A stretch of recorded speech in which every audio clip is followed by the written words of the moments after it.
Selamat berjumpa kembali dan shalom di acara Mari Berdoa dan Belajar Firman Tuhan di tengah hari. Kita mau mengalami pengalaman hamba Tuhan Daniel maupun hamba-hamba yang Tuhan yang telah berhubungan, bergaul dengan Tuhan ya, di siang hari. Dan ini adalah satu pengalaman yang sangat mengasihkan. Selain kita berdoa di pagi dan petang hari, di siang hari, ya. Puji Tuhan. Dah hadir hamba Tuhan, Pendeta Samuel Sumampau, yang jauh-jauh dari Kupang atau NTT. Kami tadinya sama-sama di Jakarta, dan dia sudah hadir bersama dengan kita untuk mengajarkan Praise Sabat. Dan saya, seperti biasa, membawakan firman Tuhan dari tulisan Roh Nubuat. Untuk lagu buka, kita akan dengarkan lagu pujian dari video ini.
Amin.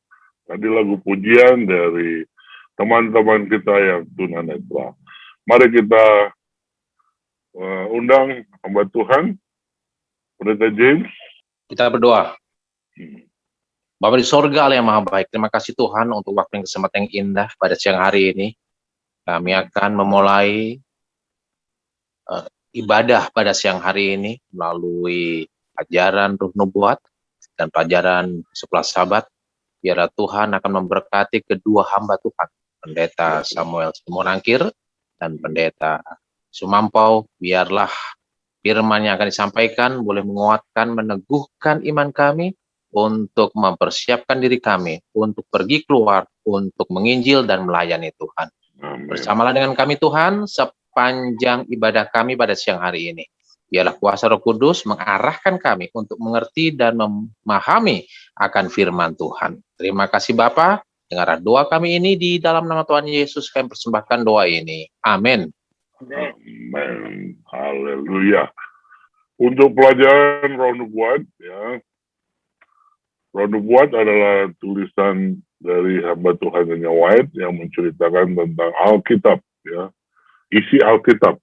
Nah, minggu lalu kita sudah bahas tentang pekabaran 3 malaikat. Nanti kita akan ulangi lebih lebih ringkas, namun isinya padat. Ya. Namun sebelum itu kita mau ingatkan, dan kita sudah belajar selama beberapa kuartal ini tentang umat Tuhan yang diberikan janji. Ya. Nah, saya coba mau ringkaskan bagaimana Tuhan menyebut umat Tuhan ya dengan misi penyelamatan. Apakah di luar dari umat Tuhan selamat atau tidak? Jelas kalau dia percaya kepada Tuhan selamat. Yang dimaksud dengan umat Tuhan ini adalah satu kelompok, satu bangsa yang dipilih Tuhan ya untuk melaksanakan dia punya misi menyelamatkan banyak manusia. Ya. Bukan berarti di luar daripada umat Tuhan yang melakukan misi ini tidak selamat. Selamat, ya, karena keselamatan itu datang daripada Yesus Kristus. Ya. Tetapi dari bangsa umat ini adalah sebagai agen atau pertunjukan di mana Tuhan karakter dan tabiatnya dinyatakan. Nah, kalau kita baca Alkitab, kita mungkin bisa buat sederhana seperti ini. Ya. Umat Tuhan dengan misi penyelamatan, pertama Israel jasmani. Ya. Itu dimulai waktu Kejadian 3:15 kan ada janji Tuhan. Aku akan mengadakan permusuhan antara engkau dan perempuan ini. Keturunannya akan meremukkan kepalamu. Ya, ini adalah keturunan Hawa, ya, akan mematahkan, mengalahkan setan. Ya. Inilah kita bisa lihat keturunan Adam, Hawa, Nuh, Abraham, Israel. Dan kita bisa lihat silsilahnya melalui Matius 1. Ya. Jadi misi Israel jasmani ya adalah tetap Yesus Kristus, ya, tapi dilambangkan selama 4.000 tahun adalah domba yang wujudnya adalah siapa? Yesus Kristus.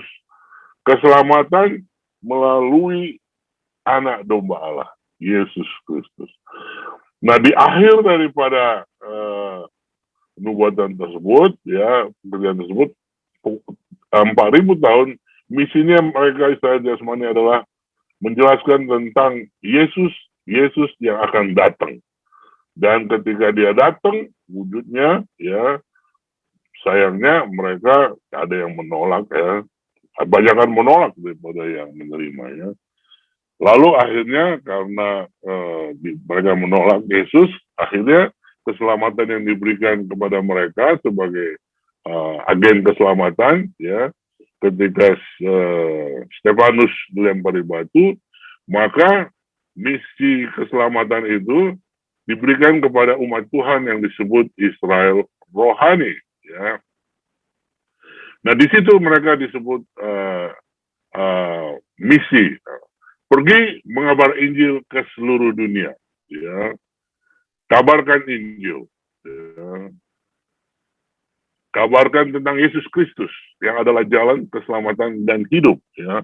Barang siapa yang percaya, dia akan selamat. Ya.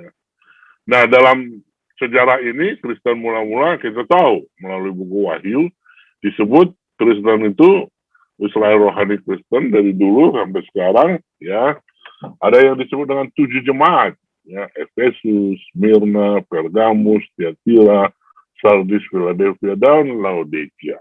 Nah, jadi inilah setelah dilakukan penginjilan maka bergerak ke seluruh dunia. Ya, ada 7 jemaat. Ya, besok kita akan bahas, coba lihat ada masalah apa di sini. Tapi yang mau saya tekankan adalah Israel jasmani misi penyelamatan dengan mengabarkan anak domba Allah yaitu Yesus Kristus. Kemudian Yesus telah datang, lalu ada Israel rohani, ya, diberikan. Jadi umat Tuhan bergerak, ada 7 jemaat, ya. Namun, ya, setelah itu ada umat yang sisa, ya. Jadi dari keturunan perempuan Kejadian 3 ayat 15, bangsa Israel, jadi orang Kristen, Yesus datang. Kemudian Wahyu 12 ayat 17, maka marahlah naga itu dengan keturunannya yang lain. Keturunan yang lain tetap Kristen, tapi bukan dari sini, ya, dari yang sisa. Tidak secara DNA, tapi secara tabiat, karakteristik yang melakukan hukum Tuhan dan memiliki kesaksian Yesus. Nah, dari umat yang sisa ini, apa misinya? Ya, misinya adalah pekabaran 3 malaikat, ya, agar kita keluar dari Babel Wahyu, dari Babel yang terdapat dalam buku Wahyu 18 ayat 1-4. Intinya adalah tentang di akhir zaman, ya, yang mana sekarang adalah akhir zaman, ini membicarakan tentang siapa yang akan menguduskan hari Sabat, siapa yang menyembah tanda binatang dengan angka 666, ya. Dan pekabarannya adalah Yesus Kristus di dalam manusia, ya. Justification by faith. Nah, lihat ini perbedaannya. Kenapa ini perlu saya tekankan? Supaya kita tahu pekabaran, kalau kita mau menginjil, menyampaikan pesan itu spesifik. Kalau kita hidup di zaman Israel jasmani, ya, kita selalu menekankan keselamatan melalui Yesus, melalui Tuhan yang akan datang. Harus potong domba kalau mau selamat. Itu Israel jasmani, ya. Sementara Israel rohani mengabarkan Injil, jadikan murid dan baptis, karena Yesus sudah datang, ya, mati dan bangkit, memberikan keselamatan kepada dunia, ya. Yang barang siapa percaya, dia akan selamat. Lalu di dalam pekabaran di umat yang sisa di akhir zaman, ya, waktunya adalah sekarang, pekabarannya adalah Yesus Kristus di dalam manusia. Nah, tandanya Yesus ada di dalam manusia, dia akan menguduskan hari Sabat dan melakukan hukum Tuhan secara sempurna. Bahkan dikatakan dalam Wahyu 12:17, mereka inilah yang akan menghadapi kemarahan naga. Dengan cara ini barulah kita tahu, ya, approach kita untuk penginjilan, ya. Nah, sekali lagi, masalah kita di dunia ini adalah ada 2 Tuhan, ya. Satu Tuhan yang menciptakan langit dan bumi, laut dan segala isinya. Itulah pekabaran kita untuk I Will Go, memperkenalkan dan mengajak orang untuk menyembah Tuhan yang menciptakan manusia. Satu lagi, Tuhan yang diciptakan manusia, ya. Jadi versi manusia, bukan versi Tuhan, ya. Nah, kita mau supaya semua manusia di akhir zaman sadar agar menyembah Tuhan Sang Pencipta. Nah, kita buat di sini ada perbandingan, ya. Tadi 3, ya, Israel jasmani, Israel rohani, dan umat Tuhan yang di akhir zaman. Nah, non-Kristen, Kristen, nah ini akhir zaman. Untuk mau lihat, ya, mau lihat perbedaannya. Biasanya orang yang non-Kristen, ya, keselamatan melalui usaha pribadi. Saya mau supaya keturunan saya diberkati, aman dan baik. Dia lakukan itu dengan usaha sendiri, ya, dan itu betul, ya. Kemudian sementara orang Kristen, ya, saya menurut firman Tuhan supaya saya selamat dan diberkati Tuhan, ya. Jadi penurutan kepada Tuhan supaya saya selamat, ya. Jadi saya menurut Tuhan oleh karena usaha saya, karena Tuhan menawarkan sesuatu kepada saya usahakan, ya. Sementara umat Tuhan di akhir zaman adalah saya menurut firman dan hukum Tuhan oleh karena melihat betapa sayang dan rindunya Tuhan Yesus agar aku selamat. Nah, ini dia perbedaannya, ya. Perbedaannya, ya. Sehingga kita bisa lihat kalau misalnya kita berhubungan dengan siapa, kita tahu kemana kita mau menyampaikan kabar baik itu. Nah, detailnya. Usaha manusia melalui firman Tuhan, ya itu adalah salvation by work.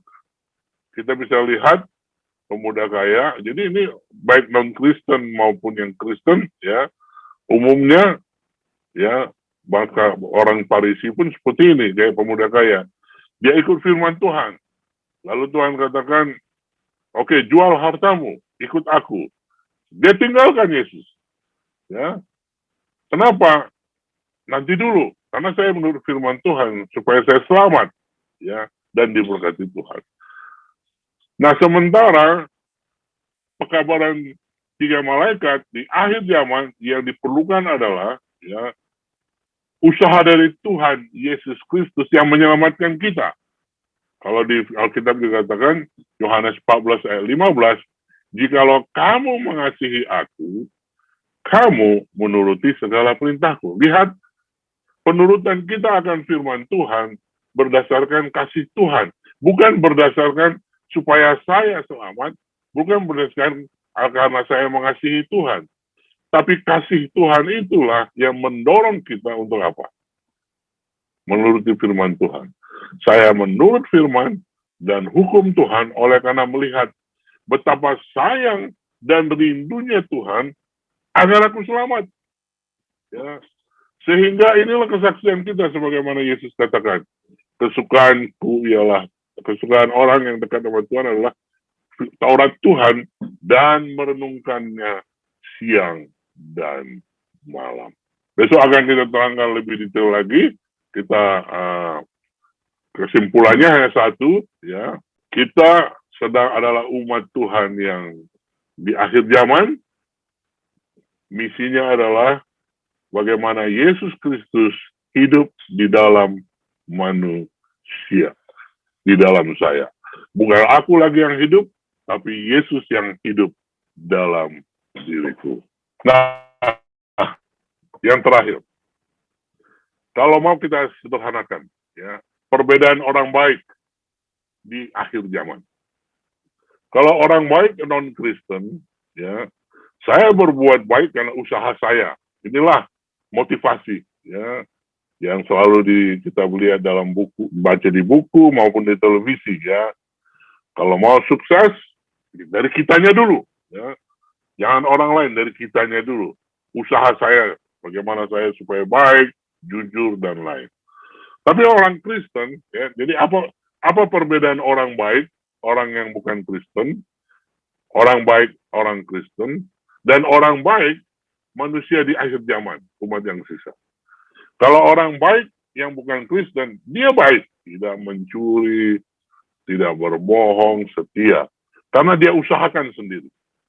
Sementara orang Kristen, dia baik, setia, tidak korupsi, karena dia menurut firman Tuhan. Karena Tuhan katakan kalau saya melakukan firman Tuhan, Tuhan akan berkati. Ya. Nah, apa perbedaan dengan orang baik di akhir zaman? Ya, umat yang sisa. Saya baik, ya, saya setia, saya tidak mencuri, saya tidak korupsi, ya, ikut hukum Tuhan, bukan karena usaha saya, bukan karena kemauan saya, karena saya melihat betapa sayang dan rindunya Tuhan Yesus agar aku baik. Oh, bukan begitu. Tidak hanya itu. Tuhan mau agar dia hidup dalam diri saya. Ya. Jadi, yang membedakan kebaikan orang di akhir zaman adalah orang melihat, misalnya ini, ya, Samuel yang bukan Kristen, dia lihat karena saya berusaha pribadi. Samuel yang Kristen karena dia menurut firman Tuhan. Tapi Samuel yang di akhir zaman adalah bukan Samuel yang dia lihat. Yang dia lihat adalah Tuhan Yesus yang disembah si Samuel yang membuat dia, ya, menjadi orang baik dan setia. Jadi di akhir zaman perwujudan Yesus di dalam diri manusia, itulah yang diharapkan Tuhan. Puji Tuhan. Nah, untuk itu, bagaimana caranya? Kita harus doakan. Ya, kita doakan. Nah, doa tulisan Roh Nubuat halaman 9 minggu ini judulnya Kuasa Berdoa, Prayer Power. Ya. Jadi kita akan lanjut nanti pelajaran pengkabaran 3 malaikat besok, dan kita masuk kepada bacaan tulisan Roh Nubuat dari Nyonya White pasal 9, ya, Prayer Power. Nah, doa mendatangkan peningkatan kekuatan spiritual. Mereka yang secara rahasia mencari Tuhan dengan mengatakan kepada Tuhan kebutuhan mereka dan memohon bantuan, tidak akan memohon dengan sia-sia. Bapamu yang melihat secara rahasia akan memberimu pahala secara terbuka. Sewaktu kita menjadikan Kristus sebagai rekan harian kita akan merasakan bahwa kekuatan dunia yang tak terlihat ada di sekitar kita. Dan dengan memandang kepada Yesus, kita akan berasimilasi dengan gambarnya. Jadi jangan lupa, dengan kita berdoa, ada kekuatan spiritual. Kenapa? Karena fokus kita kan kepada Yesus. Ya, dan Yesus menguatkan kita. Bahkan kita akan berasimilasi dengan peta dan citra Allah. Ya. Dengan melihat kita berubah.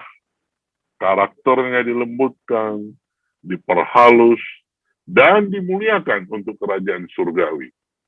Hasil pasti dari hubungan dan persatuan kita dengan Tuhan kita adalah untuk meningkatkan kesalehan, kesucian, dan semangat. Ya.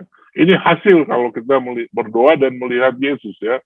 Akan ada kecerdasan yang tumbuh dalam doa. Kami menerima pendidikan ilahi, dan ini diilustrasikan dalam kehidupan yang tekun dan bersemangat. Jiwa yang berpaling kepada Tuhan untuk pertolongannya, dukungannya, kekuatannya, dengan doa yang tulus setiap hari, akan memiliki aspirasi yang mulia, persepsi yang jelas tentang kebenaran dan kewajiban, tujuan tindakan yang luhur, dan rasa lapar, dan haus yang terus-menerus akan kebenaran. Dengan memelihara hubungan dengan Tuhan, kita akan dimampukan untuk menyebar ke orang lain. Melalui pergaulan kita dengan mereka, terang, kedamaian, ketenangan yang menguasai hati kita. Kekuatan yang diperoleh dalam doa kepada Tuhan bersatu dengan upaya yang gigih dalam melatih pikiran, dalam perhatian dan perhatian mempersiapkan seseorang untuk tugas sehari-hari dan menjaga semangat dalam damai dalam segala keadaan. Ya. Doa mendatangkan peningkatan kekuatan spiritual, kekuatan dan kasih karunia dapat ditemukan dalam doa. Cinta yang tulus harus menjadi prinsip yang mengatur hati. Haleluya. Jadi bersyukurlah oleh karena kita memandang Yesus, lalu kita terpanggil karena kasih-Nya, dan kita memiliki tabiat karakternya. Yesus yang rindu agar manusia selamat, saudara dan saya juga rindu agar orang lain juga selamat. Itu adalah tabiat Yesus.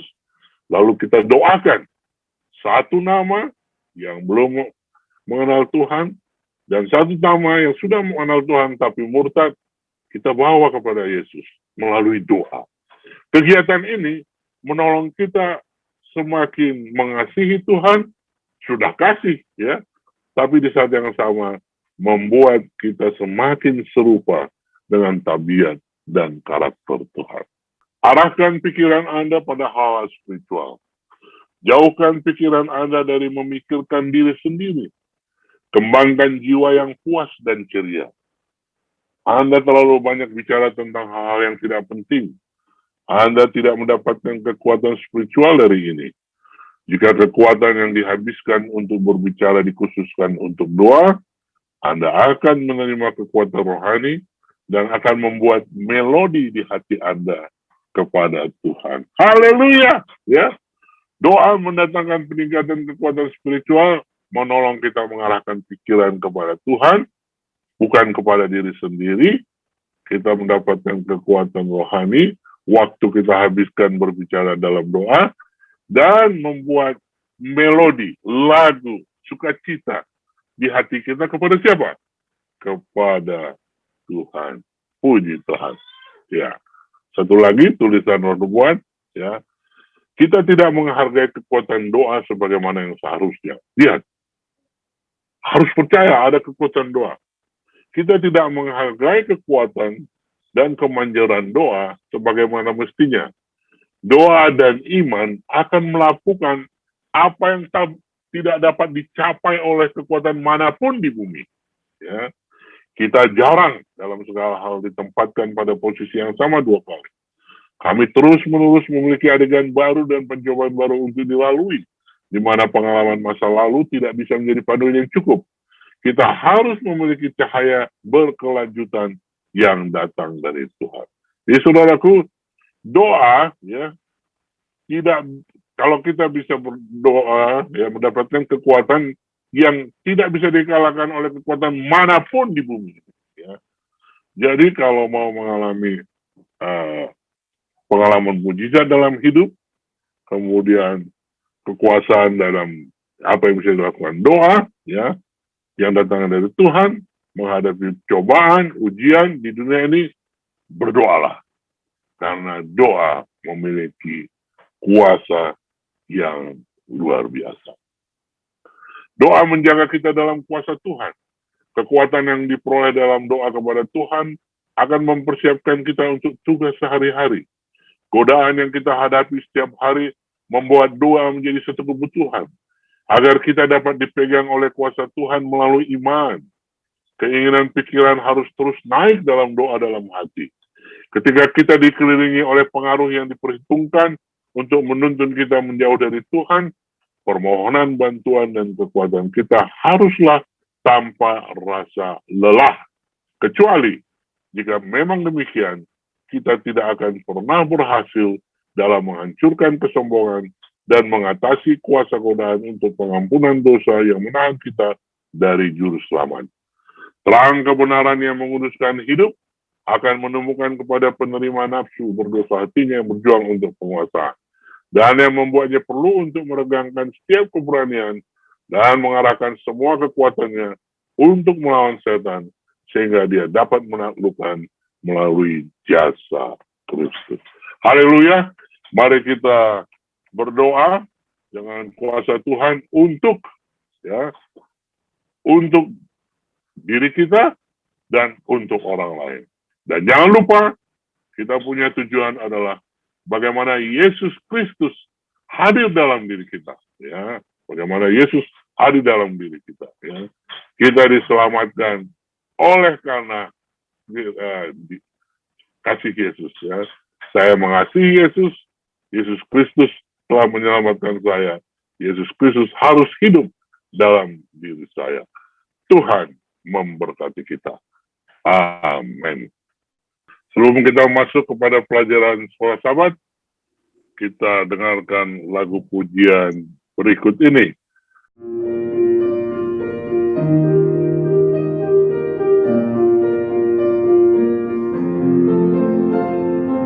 Dengar suara Yesus panggil, ku jawab bukan pergi, lihat jiwa yang bersedih, ku jawab bukan pergi, pergi berita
Pendeta Samuel Sumampau. Baik, terima kasih Pendeta Simorangkir. Selamat siang bagi kita semua. Pemirsa, mari berdoa dan belajar firman Tuhan dan juga roh nubuat pada siang hari ini. Saudara-saudaraku, kita bersyukur kepada Tuhan oleh karena pada siang hari ini Tuhan masih memberikan kesempatan bagi kita untuk bersekutu di dalam Tuhan. Dalam mempelajari secara khusus bagian saya, pelajaran sekolah Sabat hari Selasa 1 Juni. Baik, saudara-saudaraku, mari kita buka Alkitab kita.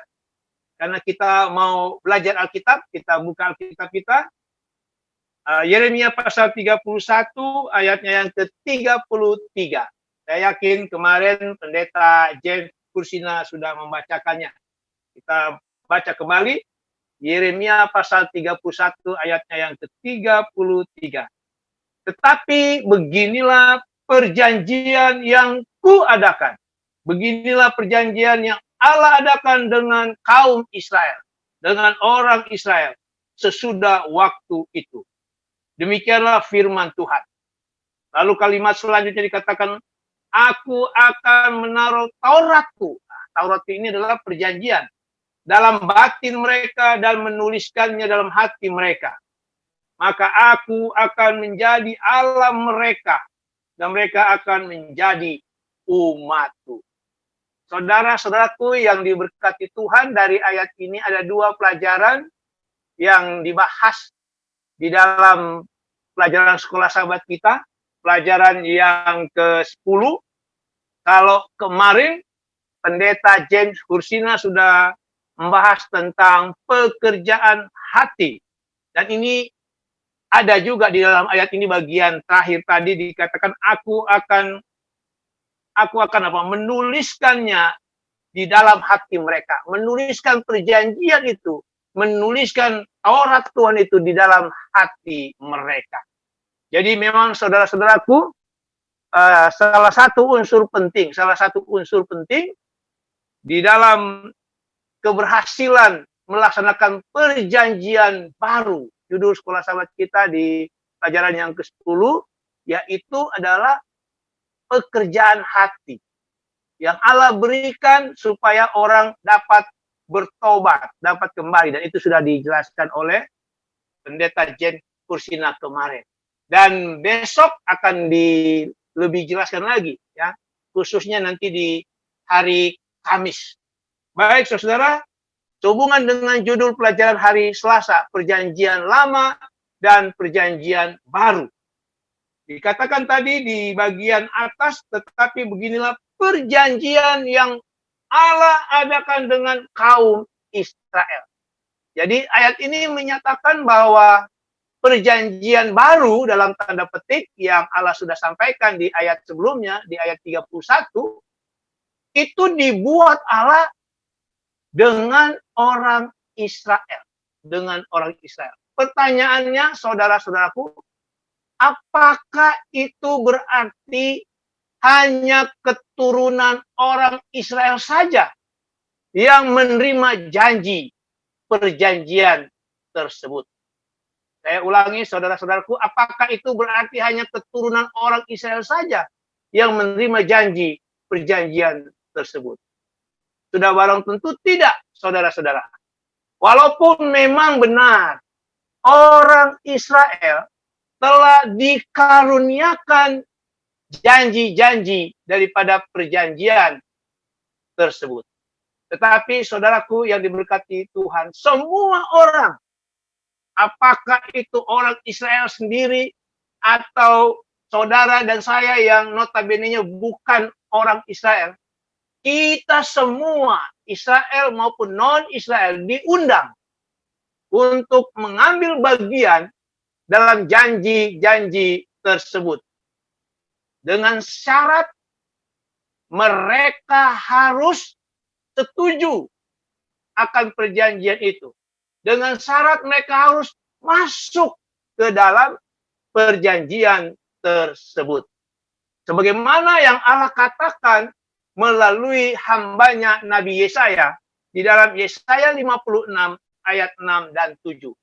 Yesaya 56 ayat 6 dan 7, di situ dikatakan, dan orang-orang asing, nah ini dia, orang-orang asing artinya orang-orang non-Yahudi, non-Israel, yang menggabungkan diri kepada Tuhan untuk melayani Allah, melayani Dia, untuk mengasihi nama Tuhan, dan untuk menjadi hamba-hambanya. Semuanya orang-orang asing ini memelihara hari Sabat dan tidak menajiskannya, dan tidak menajiskan hari Sabat. Lalu orang-orang asing ini dikatakan berpegang kepada perjanjianku. Dan Tuhan katakan melalui hambanya Yesaya, mereka akan Tuhan bawa ke gunung Tuhan yang kudus. Dan Tuhan akan berikan kesukaan di dalam rumah doa Allah. Lalu Allah juga berkata, aku akan berkenan kepada korban-korban bakaran dan korban-korban sembelihan mereka. Artinya peribadatan mereka Tuhan akan berkenan, yang dipersembahkan di atas mezbahku. Sebab rumahku akan disebut rumah doa bagi segala bangsa.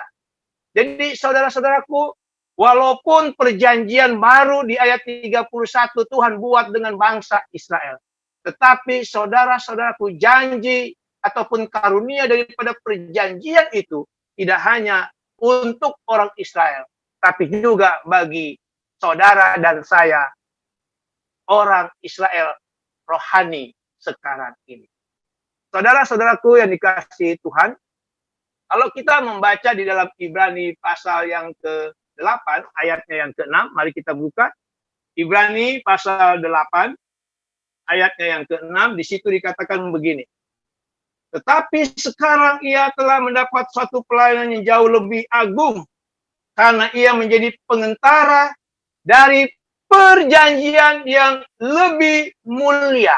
Nah, di dalam sekolah sahabat kita disebut yang lebih baik. Nah, itu pelajaran besok hari Rabu.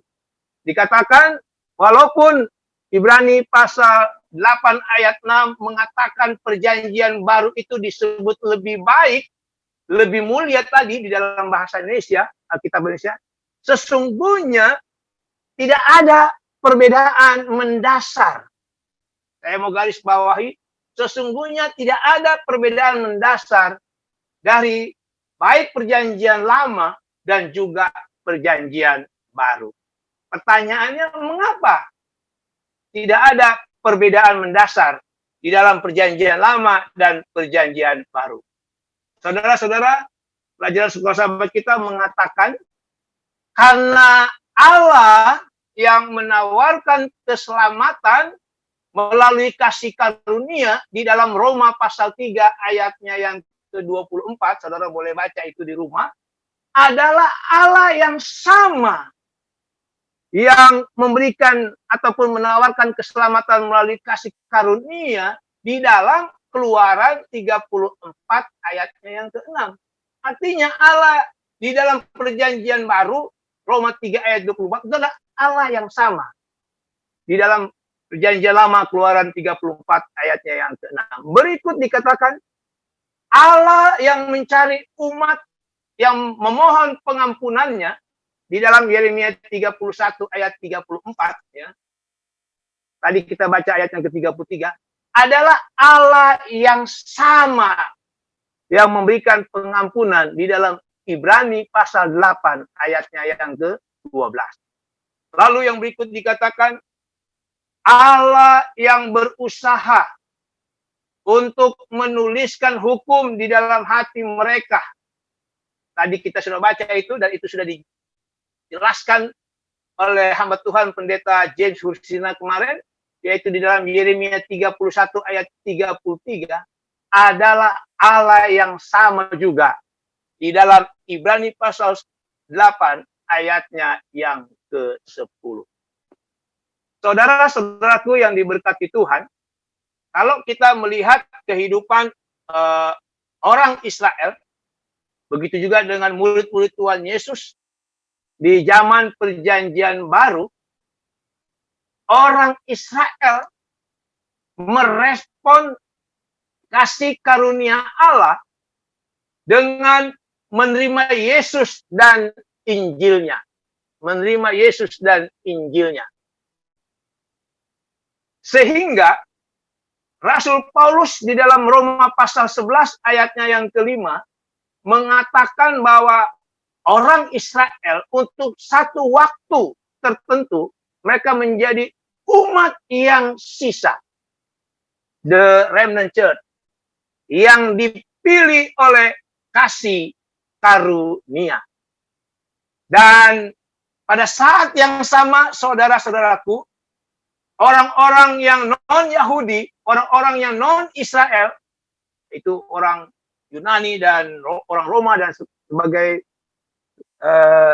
yang turut di dalam kehidupan kerohanian daripada orang-orang Israel yang telah menerima Yesus dan Injilnya, yang sebelumnya mereka ini tidak percaya, tetapi kemudian menerima Injil. Jadi sekali lagi, saudara-saudaraku, pada saat orang Israel sendiri menerima Yesus dan Injilnya, ada juga orang-orang non-Israel yang tadinya belum percaya, mereka kemudian menerima Yesus dan juga Injilnya. Dan orang-orang ini, istilahnya ini dalam tanda petik, dicangkokkan ke dalam umat Allah yang benar. Jadi, saudara-saudaraku, kalau kita berbicara tentang perjanjian lama dan perjanjian baru sesuai dengan judul hari Selasa, sekali lagi pada dasarnya tidak ada perbedaan. Jadi, sebagaimana perjanjian lama dan baru pada dasarnya tidak ada perbedaan, maka orang Israel ataupun non-Israel, mereka juga tidak berbeda dalam menerima karunia perjanjian tersebut. Bila mana mereka mau menerima Yesus. Bila mana mereka mau menerima Injilnya. Jadi saudara-saudaraku yang diberkati Tuhan, pelajaran penting untuk hari Selasa ataupun pertanyaan penting untuk hari Selasa, pelajaran hari Selasa, apakah hanya orang Israel saja yang menerima karunia dari tanda petik perjanjian baru itu? Saudara-saudaraku yang diberkati Tuhan, tentu tidak. Bukan orang Israel saja yang menerima karunia dari perjanjian baru tersebut, tetapi juga semua orang, saudara dan saya, yang mau menerima Yesus dan Injilnya. Demikianlah ringkasan yang saya bisa jabarkan untuk pemirsa. Mari berdoa dan belajar firman Tuhan serta roh nubuat, ya, pelajaran sekolah sahabat di siang hari ini. Kiranya Tuhan Yesus memberkati kita semua. Puji Tuhan. Terima kasih Pendeta Samuel Sumampo. Mari kita dengarkan lagu penutup dan doa penutup akan dibawa oleh Pendeta Samuel Sumampo.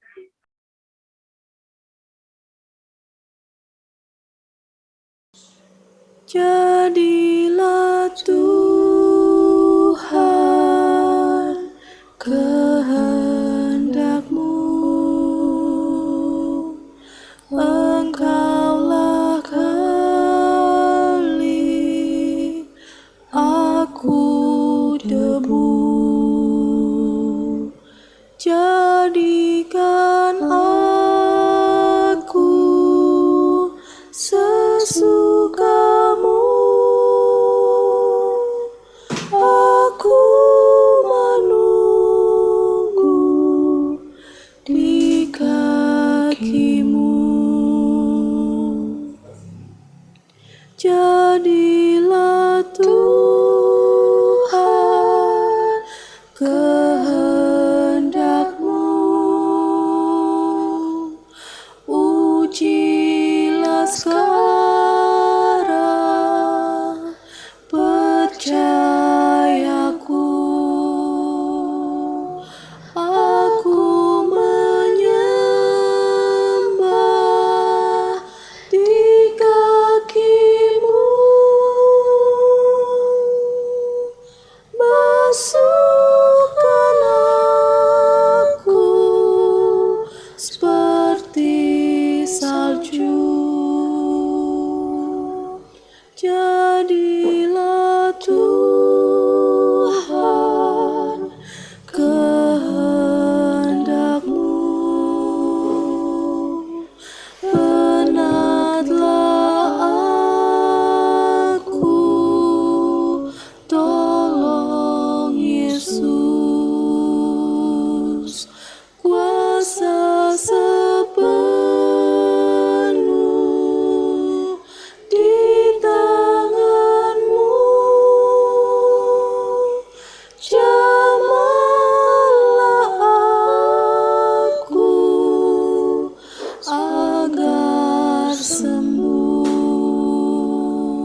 Samuel Sumampo, pimpin kita dalam doa. Baik, kita tunduk kepala, kita berdoa. Bapa di surga, terima kasih oleh karena Engkaulah yang telah menyertai, memimpin acara kami pada siang hari ini. Kami telah memuji Engkau melalui lagu-lagu pujian, melalui kebenaran firman Tuhan, dan juga tulisan-tulisan yang Engkau inspirasikan. Biarlah itu boleh dapat membekali kehidupan kami di zaman akhir ini Tuhan. Sementara kami menunggu akan kedatangan Yesus yang kedua kali. Kami bersyukur Tuhan oleh karena Engkau adalah Allah yang penuh panjang sabar, Allah yang peduli. Walaupun manusia telah merusak, melanggar akan perjanjian yang lama, Engkau telah memperbaharuinya, perjanjian baru yang merupakan kepedulian Tuhan. Dan kami bersyukur Tuhan bahwa janji ataupun karunia dalam perjanjian itu tidak hanya menjadi bagian umat pilihan-Mu di zaman dahulu, tetapi juga orang-orang yang Engkau pilih, orang-orang yang mau bertobat, orang-orang yang mau menuruti akan kehendak-Mu. Mereka juga ataupun kami boleh mendapatkan akan janji karunia dari perjanjian tersebut. Bapa di surga, peliharalah akan kerohanian dan iman percaya kami Tuhan, sementara kami menunggu akan kedatangan Yesus yang kedua kali. Dan berikan juga kami keberanian dan semangat untuk menyatakan kebenaran ini, dan juga pengetahuan akan kebenaran ini pada saat kami menyampaikan kepada orang lain yang rindu akan kebenaran yang akan menuntun mereka ke dalam keselamatan. Bapa di surga memberkati setiap pemirsa yang telah hadir baik melalui Zoom maupun media komunikasi yang lainnya Tuhan. Tuhan memberkati mereka dimanapun mereka berada, baik pribadi maupun keluarga, lepas keluarga, di tengah-tengah kehidupan, di tengah-tengah pandemi sekarang ini Tuhan. Memberkati akan hamba-Mu Pendeta Samuel Simorangkir dan juga departemen di mana Tuhan percayakan, sehingga melalui departemen yang Tuhan percayakan ini, nama Tuhan ditinggikan dan dimuliakan, dan melalui keluarga daripada hamba-Mu, Pendeta Samuel Simorangkir, nama Tuhan juga ditinggikan dan dimuliakan. Bapa di surga, kami akan berpisah, kiranya kasih karunia Allah Bapa, Yesus Kristus, dan juga Roh-Mu yang kudus akan menjadi bagian kami di sisa hari ini, sehingga kami boleh tetap melakukan hal-hal yang menyenangkan hati Tuhan. Doa ini kami persembahkan di dalam satu nama yang indah, nama Yesus yang adalah Tuhan dan Juru Selamat kami yang hidup. Amin. Selamat bertemu dengan kami di Jemaat Fisdak, saudara-saudari yang saya kasih dalam Yesus Kristus yang sudah meluangkan waktu untuk berbakti bersama-sama dengan kami di Jemaat Fisdak. Baik saudara sekalian, pada saat ini kita akan mempelajari pelajaran pada hari Senin dengan judul pekerjaan hati. Jadi apa maksudnya the heart work bahasa Inggrisnya? Pelajaran sahabat dalam bahasa Inggrisnya adalah the heart work. Apa yang dikerjakan oleh hati, atau apa hubungannya antara pekerjaan hati ini dengan pelajaran kita sepanjang minggu ke-10 ini, perjanjian yang baru. Apa hubungannya perjanjian yang baru, dan apa yang hati kerjakan, dan siapa yang mengerjakan hati itu nantinya. Nanti kita akan lihat ya. Jadi pada saat ini pelajaran kita mengenai pekerjaan hati. Mari kita langsung saja dengan pembahasan yang ditulis dari pelajaran sekolah sahabat kita. Pada waktu kerajaan selatan Yehuda hampir berakhir dan orang-orang ditawan ke Babel, itu di zaman di zaman raja-raja terakhir di kerajaan selatan ya, ada kerajaan Israel dibagi dua, kerajaan utara dan kerajaan selatan. Yang pertama kali dihancurkan, kita sudah pernah dengar lalu, adalah kerajaan utara. Lalu kemudian kerajaan selatan pergi ke Babel ya. Pada saat itu dalam keadaan yang sangat genting, mereka sudah akan hilang, seakan-akan hilang kedudukan mereka di mata Tuhan mungkin, atau di mata manusia, hilang. Mereka akan masuk ke dalam penawanan. Tetapi disitulah Allah memberikan semangat. Allah mengumumkan melalui nabinya Yeremia tentang perjanjian baru. Nah ini, untuk pertama kali ide ini diekspresikan dalam Alkitab. Pertama kali muncul kata perjanjian dan kata baru, itu adalah di dalam kitab Yeremia 31 ini ya.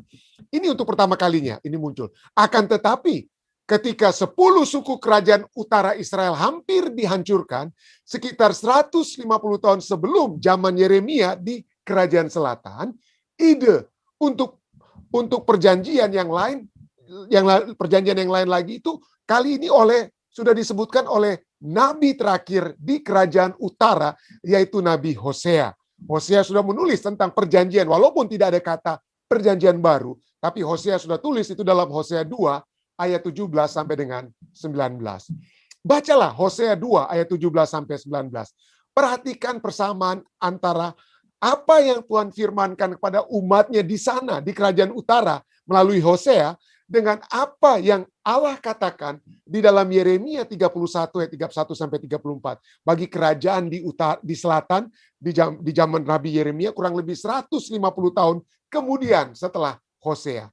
Gambaran yang sama apakah yang digunakan? Dan lagi, apakah yang dikatakannya mengenai maksud, dasar, dan sifat perjanjian itu? Jadi apa kira-kira maksudnya dibuat tadi saat disebutkan perjanjian, satu perjanjian kepada Hosea, lalu melalui Yeremia perjanjian baru. Apa kira-kira maksud dasar dan sifat daripada perjanjian tersebut? Mari kita baca. Mari kita baca Hosea 2 ayat 17 sampai 19. Aku akan mengikat perjanjian. Ya, aku akan mengikat satu perjanjian bagimu kepada Hosea. Itu firman Tuhan dikatakan, ya. Aku akan mengikat satu perjanjian bagimu pada waktu itu dengan binatang-binatang di padang dan dengan burung-burung di udara dan binatang-binatang melata di muka bumi. Aku akan meniadakan busur panah, pedang dan alat perang dari negeri dan akan membuat engkau berbaring dengan tentram. Jadi yang akan melihat ketentraman bangsa Israel kerajaan utara yang akan apa ya? Yang akan mereka lihat mendapatkan perjanjian itu bukan hanya manusia, tetapi apa? Binatang sekalipun. Mereka juga akan merasakan ketentraman, dengan kata lain, pada saat perjanjian tersebut diberikan. Ayat 18. Aku akan menjadikan engkau istriku untuk selama-lamanya, dan aku akan menjadikan engkau istriku dalam keadilan dan kebenaran, dalam kasih setia dan kasih sayang. Aku akan menjadikan engkau istriku dalam kesetiaan, sehingga engkau akan mengenal Tuhan. Ada banyak hal yang sama di sini. Ada kata kasih setianya, ada kata dengan Yeremia 31 ayat 31 sampai dengan 34, mengenal Tuhan, dan mereka mengenal apa? Dikenal oleh Tuhan, ya. Di sini kita lihat ada banyak persamaan yang mana Tuhan akan berikan itu kepada yang sisa dari kerajaan utara dan juga kepada sisa dari kerajaan yang selatan. Mari kita baca terus pelajaran sahabat kita, ya. Pada saat-saat dalam sejarah ketika rencana-rencana Allah untuk umat perjanjiannya terganggu oleh siapa? Oleh siapa? Oleh karena apa? Oleh pemberontakan dan ketidakpercayaan mereka. Mereka sendiri yang bermasalah, bukan Allah, ya.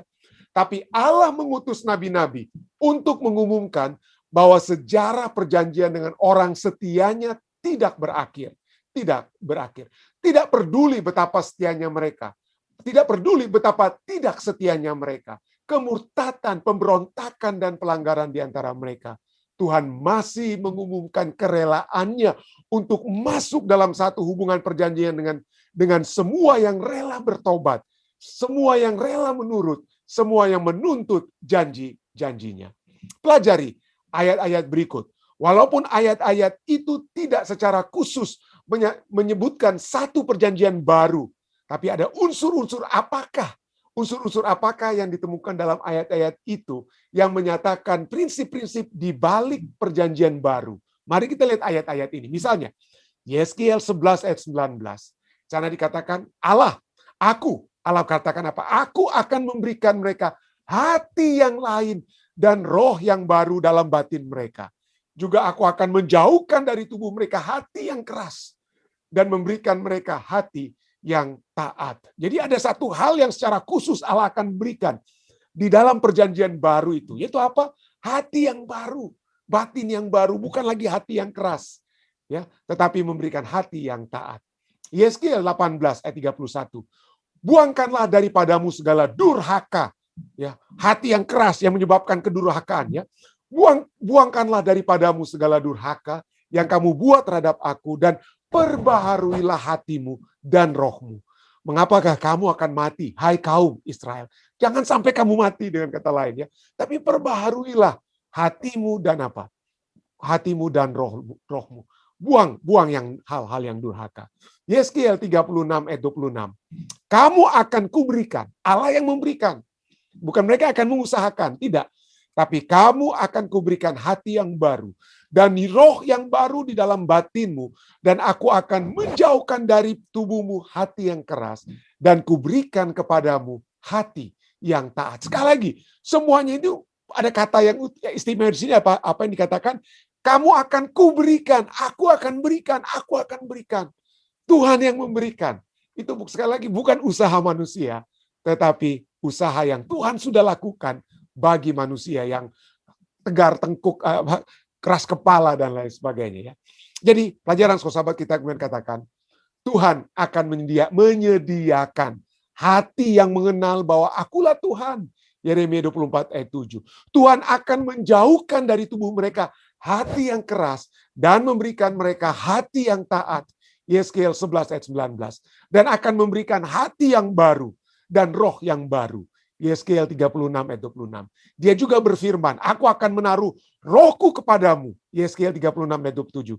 Dan pekerjaan Allah ini bukan pekerjaan manusia. Ini adalah pekerjaan Allah, ini adalah dasar perjanjian baru. Nah, mungkin Anda pikir, ya Pendeta Lantung, kita sudah dapat hati yang baru ya. Tuhan berikan hati yang baru. Tapi kenapa kita seringkali jatuh terus ya? Seringkali kita jatuh bangun. Makanya kalau kita sudah pelajari tadi malam, Tuhan katakan apa? Selain Tuhan memberikan hati yang baru, Tuhan juga memberikan roh pengampunan. Karena Tuhan tahu, selama kita masih dalam keadaan berdosa, hati kita itu apa ya? Seringkali apa? Tidak lembut seperti yang diharapkan oleh Tuhan. Tapi kita seringkali jatuh, tapi Tuhan memberikan roh pengampunan kepada kita. Tapi bagi kita, kalau kita bangkit, berjalan kembali kepada Tuhan, maka pengharapan itu tetap ada bagi kita. Kita tidak akan apa ya? Kita tidak akan dikatakan sebagai kasus yang tidak ada pengharapan atau hopeless case pada saat kita bangkit. Ya, maka kita masih mendengarkan bisikan Roh Kudus. Roh Kudus katakan, "Hey, Stephen, itu salah yang kamu buat." Maka pada saat kita mendengarkan hal tersebut, Tuhan akan terus memberikan roh pengampunan. Dan saya percaya pada saat Roh Kudus itu terus bekerja dalam diri kita, maka kita akan berjalan sehingga suatu saat tanpa harus apa? Diingatkan kembali, kita sudah apa? Sudah menghidupkan satu kehidupan roh. Seperti Rasul Paulus katakan, bukan lagi aku yang hidup dalam diriku, melainkan Kristus ya. Kristus, walaupun dia dicobai berbagai cara, tapi dia tidak berdosa. Kenapa? Karena dia sudah menghidupkan satu kehidupan yang selalu berjalan erat, sehingga hukum itu sudah apa ya? Sudah menetap di dalam hatinya. Nah, pelajaran sekolah sahabat kita diakhiri dengan satu pertanyaan. Jika seseorang datang kepadamu dan berkata, aku suka hati yang baru, aku ingin hukum dituliskan dalam hatiku, aku ingin satu hati yang mengenal Tuhan, tetapi aku tidak tahu bagaimana mendapatkannya. Apa yang Anda akan katakan kepada orang ini? Bagaimana saudara dan saya? Bagaimana saudara dan saya mendapatkan hati yang mana apa? Yang mana firman Tuhan, yang mana the commandment, Taurat Tuhan itu tertulis dalam hati kita. Bagaimana caranya? Inilah yang akan kita coba untuk diskusikan ataupun kita dapat mencoba dapatkan penjelasan pada malam hari ini. Bagaimana caranya saudara dan saya mendapatkan hati yang baru? Nah, kalau kita lihat Allah secara konsisten memberikan apa? Janji, bukan hanya dari Yeremia ini ya. Dikatakan memang dalam Yeremia 31 ayat 33, tetapi beginilah perjanjian yang kuadakan dengan kaum Israel sesudah waktu itu. Demikianlah firman Tuhan. Aku akan menaruh Tauratku dalam batin mereka dan menuliskannya dalam hati mereka. Maka aku akan menjadi Allah mereka dan mereka akan menjadi umatku. Ini sudah diucapkan di dalam Yeremia 31 ayat 33. Dan ini juga untuk mendapatkan hati yang baru ini sudah dinyatakan dalam Yeskiel juga. Yeskiel 36 ayat 27. Ya. Dikatakan apa? Rohku. Nah, ini dia. Mendapatkan hati yang baru. Kita lihat sini.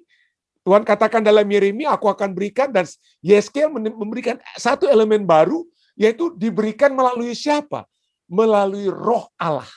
Rohku akan kuberikan diam di antara batinmu, dan aku akan membuat kamu hidup menurut segala ketetapanku dan tetap berpegang pada peraturan-peraturanku dan melakukannya.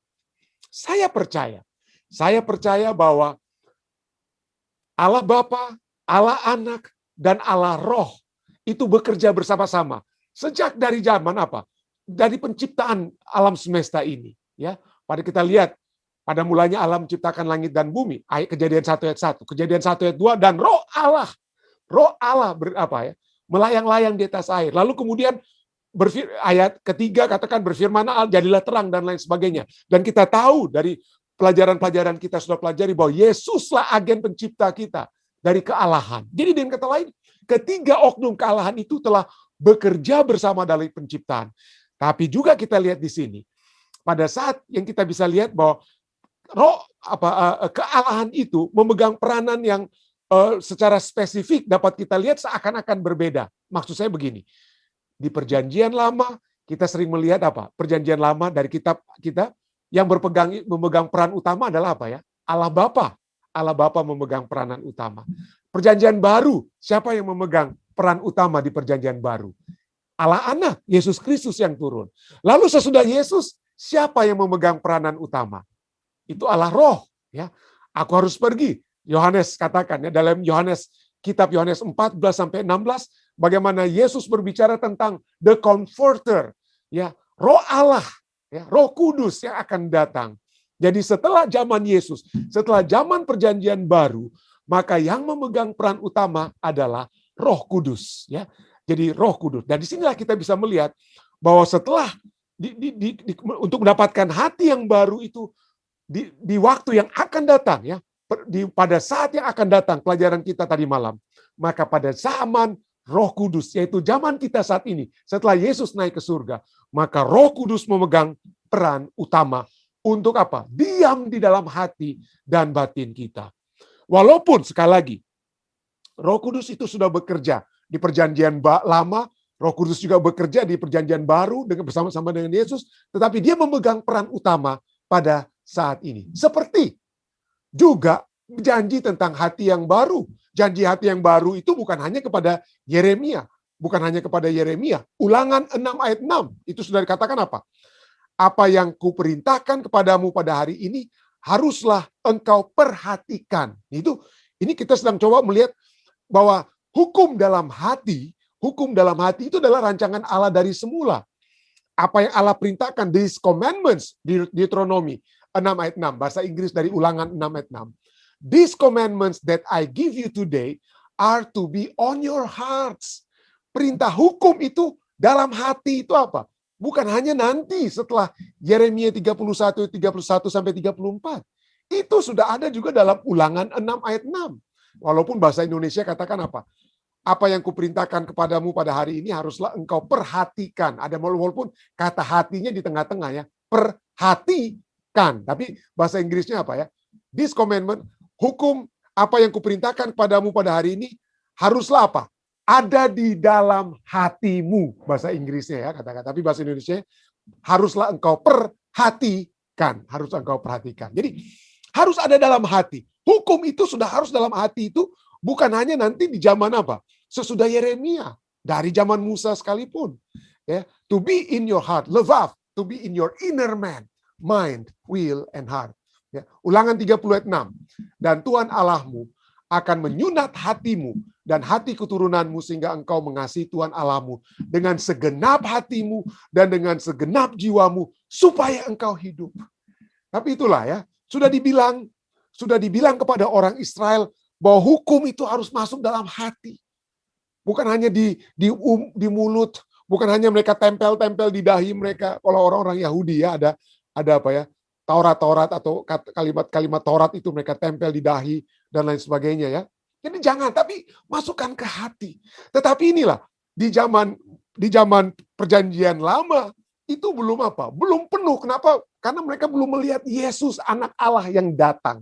Ya, tetapi pada saat orang-orang melihat bagaimana Yesus menghidupkan firman Tuhan, disitulah orang-orang melihat kegenapan hukum dalam hati itu secara sempurna. Nah, bagaimana dengan kita saat ini? Kita tidak melihat berada dalam zaman Yesus seperti murid-murid Yesus.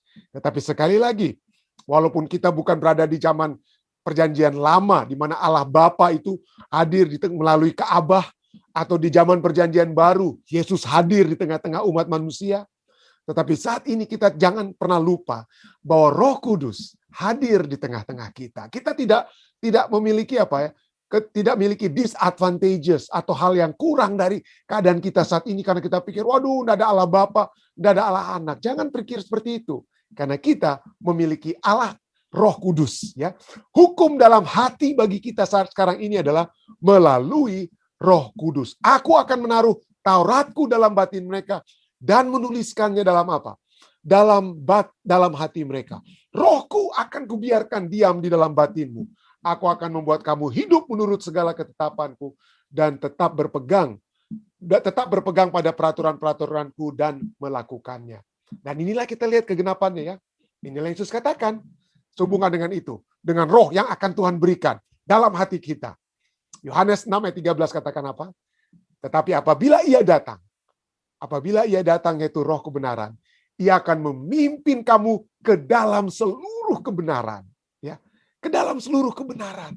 Taurat itu adalah apa? Kita sudah pelajari waktu lalu.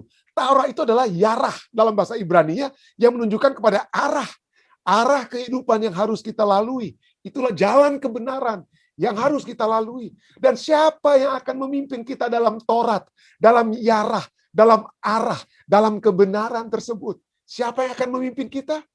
Roh Kudus yang akan memimpin kita. Yang memimpin kita ke dalam kebenaran. Nah, kebenaran apa? Banyak orang berbicara, wah ini kebenaran. Kira-kira ada banyak tentunya kita bisa berbicara tentang kebenaran. Tapi mari kita fokus kepada satu kebenaran. Satu kebenaran yang kita pikir, wah ini bukan hanya doktrin.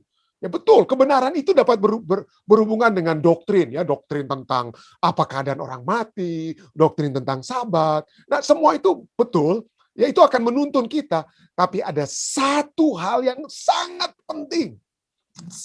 penting, yang akan dilakukan oleh Roh Kudus. Pekerjaan hati Roh Kudus.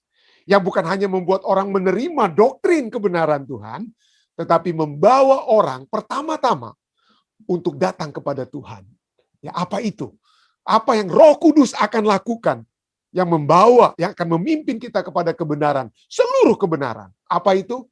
Pekerjaan hati yang utama yang Roh Kudus akan lakukan, ini dia. Ayat sebelumnya, Yohanes 16 ayat 8. Tadi kita sudah baca Yohanes 16 ayat 13. Yohanes 16 ayat 8 katakan apa? Sebelum ada dibilang kebenaran, apa dikatakan sini? Dan kalau ia datang, siapa dia? Roh kebenaran atau Roh Kudus ya. Dan kalau ia datang, ia akan menginsafkan dunia akan dosa. Itu yang pertama. Sebelum adanya kebenaran, mungkin doktrin dan lain sebagainya. Tapi yang pertama-tama ini dosa. Ya. Menginsafkan dunia akan dosa, kebenaran dan apa? Kebenaran dan penghakiman. Ya. Kalau kita memiliki semua doktrin, saudara-saudara, jangan kita pikir, waduh, Pendeta Rantung, puji Tuhan ya, saya memiliki doktrin. Wah, apa ya? Oh ya, doktrin sabat, doktrin Ka'bah, dan lain sebagainya. Tapi kalau kita tidak insaf akan dosa-dosa kita, percuma doktrin-doktrin itu, saudara-saudara. Ya, percuma. Tapi biarlah kita mengundang Roh Kudus, ya, yang akan memimpin kita ke dalam seluruh kebenaran. Tapi kebenaran yang pertama yang akan dia lakukan bagi kita adalah menginsafkan kita akan dosa-dosa kita. Roh Kudus pertama-tama akan menyatakan dosa. Dan pada saat itulah, ya, itulah yang kurang di hati orang-orang Israel. Ya. Kurang mereka insaf akan dosa. Hukum itu tidak dalam hati karena mereka apa? Mereka apa ya? Beribadah dengan ilah-ilah lain dan lain sebagainya. Mereka apa? Mereka mempermainkan kebenaran tersebut. Mereka dapat berbuat dosa, lalu dalam pikiran mereka, ya yang penting saya nanti bawa korban persembahan, saya potong anak domba dan lain sebagainya, ya Tuhan sudah senang lagi kepada saya. Tapi mereka tidak insaf akan dosa. Mereka tidak insaf akan dosa. Tuhan ingin agar kita pertama-tama, sebelum kita memiliki kebenaran ini dan itu, kebenaran sabat, kebenaran dan lain sebagainya, insaf akan kesalahan kita masing-masing. Insaf akan dosa kita. 1 Yohanes 3 ayat 4. Setiap orang yang berbuat dosa melanggar juga hukum Allah. Sebab dosa ialah pelanggaran apa? Hukum Allah itu yang jadi supaya hukum Allah itu dapat ada dalam hati kita. Kita harus apa? Berhubungan pertama-tama dengan dosa-dosa kita. Hilangkan dosa-dosa kita. Nah, inilah salah satu tugas besar Roh Kudus. Ya, itulah sebabnya kalau saudara dan saya dikatakan apa? Melakukan dosa yang tidak dapat diampuni. Kenapa? Apa itu artinya dosa yang tidak dapat diampuni? Yaitu pada saat kita tidak lagi mau mendengarkan bisikan Roh Kudus. Hey Steven, kamu salah. Tindakan kamu salah. Apa yang kamu katakan kepada istrimu, anak-anakmu itu salah. Apa yang kamu lihat di smartphone, di laptop, itu bukan hal yang suci, bukan hal yang sesungguhnya harus kamu lakukan. Itu bisikan-bisikan Roh Kudus kepada kita semua. Ya. Dan itu penting sekali.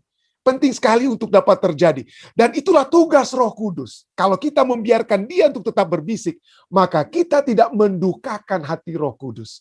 Maka kita tidak apa? Tidak melakukan apa yang dikatakan dosa yang tidak dapat diampuni. Tapi sementara saudara dan saya, walaupun kita jatuh bangun, tapi masih mendengarkan bisikan Roh Kudus yang menyatakan bahwa tindakan kita, perbuatan kita, perkataan kita, itu salah.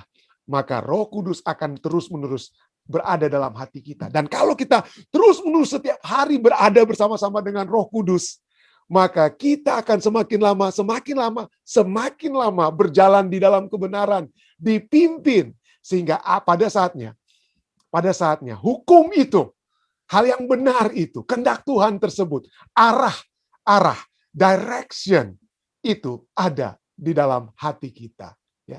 Dalam hati kita. Tidak perlu dihafal-hafal lagi. Sudah keluar secara otomatis. Inilah fungsi terbesar Roh Kudus yang membuat kita apa?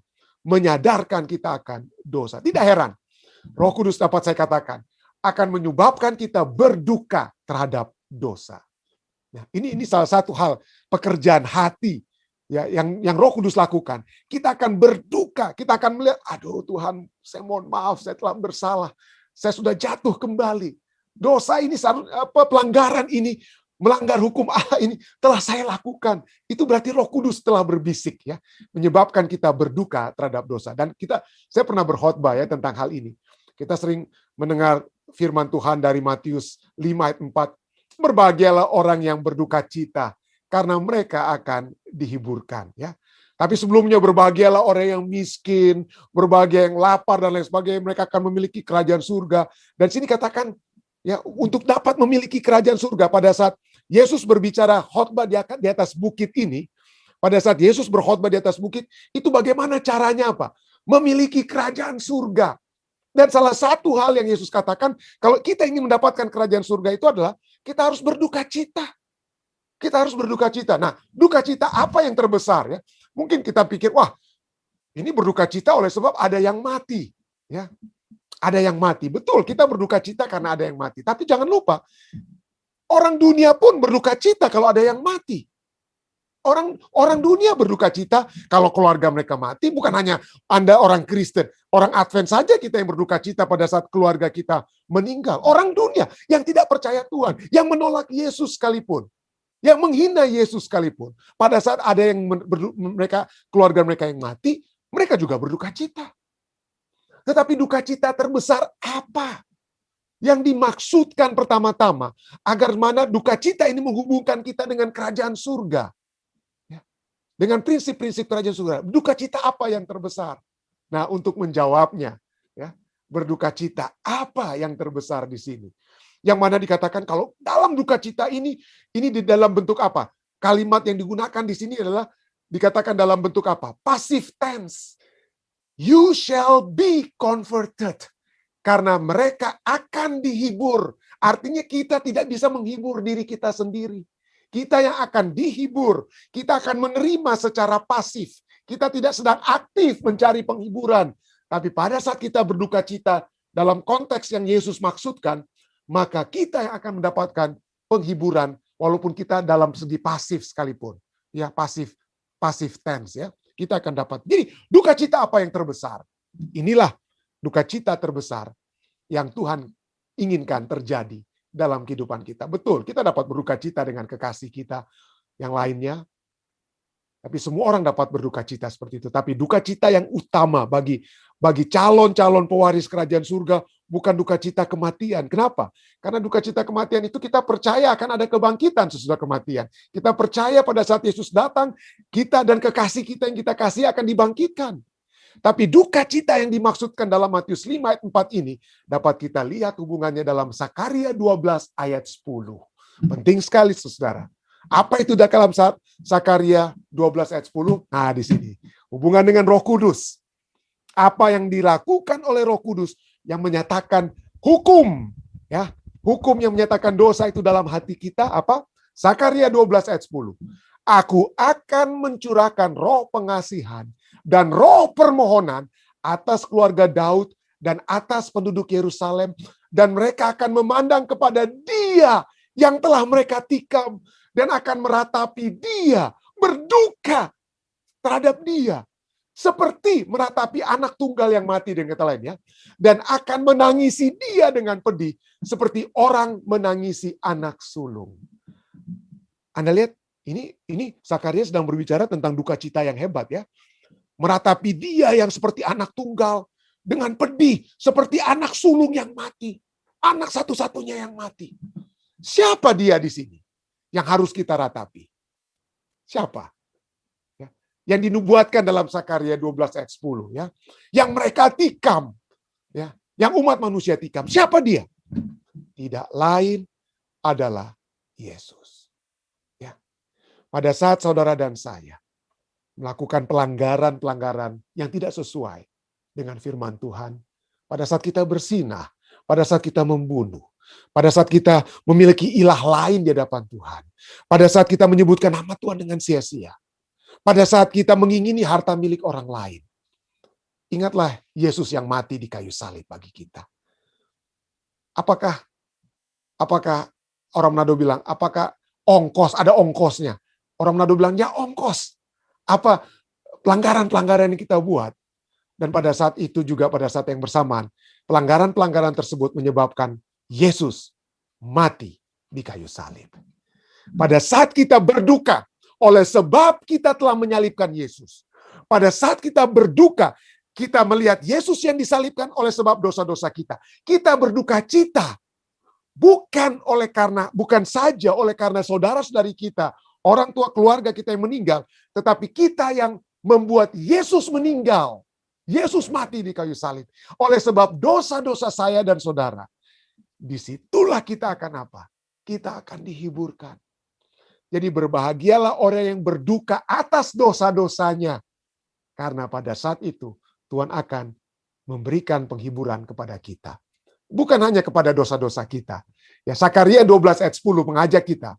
Kita berduka atas dosa-dosa kita. Tapi Yeskiel 9 ayat 4 juga memberikan satu pemahaman. Satu pemahaman, yaitu apa? Firman Tuhan kepadanya, berjalanlah dari tengah-tengah kota, yaitu Yerusalem, dan tulislah huruf T pada dahi orang-orang yang berkeluh kesah. Nah, huruf T bahasa Inggrisnya mark on the forehead. Jadi bukan huruf T, tapi tanda. Yerusalem, tulislah tanda pada dahi orang-orang yang berkeluh kesah karena segala perbuatan-perbuatan keji yang dilakukan di sana. Kita juga dapat berduka. Pertama, bukan hanya karena dosa-dosa kita, tapi kita juga dapat berduka atas dosa-dosa yang terjadi, ya, terjadi di tengah-tengah dunia pada saat ini. Ya. Kata berkeluh kesah dalam bahasa Inggris di sini katakan apa? Sigh and cry atau berduka. Yaitu di sini kata Yeskiel 9 ayat 4 katakan firman Tuhan kepadanya, berjalanlah dari tengah-tengah kota, yaitu dari Yerusalem, dan tulislah tanda pada dahi orang-orang yang berduka. Orang-orang yang berduka karena perbuatan-perbuatan keji yang dilakukan di sana. Bagaimana caranya supaya saudara dan saya akan dihiburkan? Pertama, kalau kita berduka atas dosa-dosa kita. Dan kedua, kalau kita berduka atas dosa-dosa yang terjadi di dalam dunia ini. Dan Anda tahu, kalau kita selalu mendengarkan bisikan Roh Kudus yang mengajak saudara dan saya untuk berduka, menyesal. Ya, kita orang yang berduka seringkali kita menangis, berduka oleh sebab, aduh kenapa waktu saudara ini anak saya ini, orang tua saya ini, kekasih saya ini masih hidup. Kenapa saya tidak buat seperti ini? Kita menyesal kan?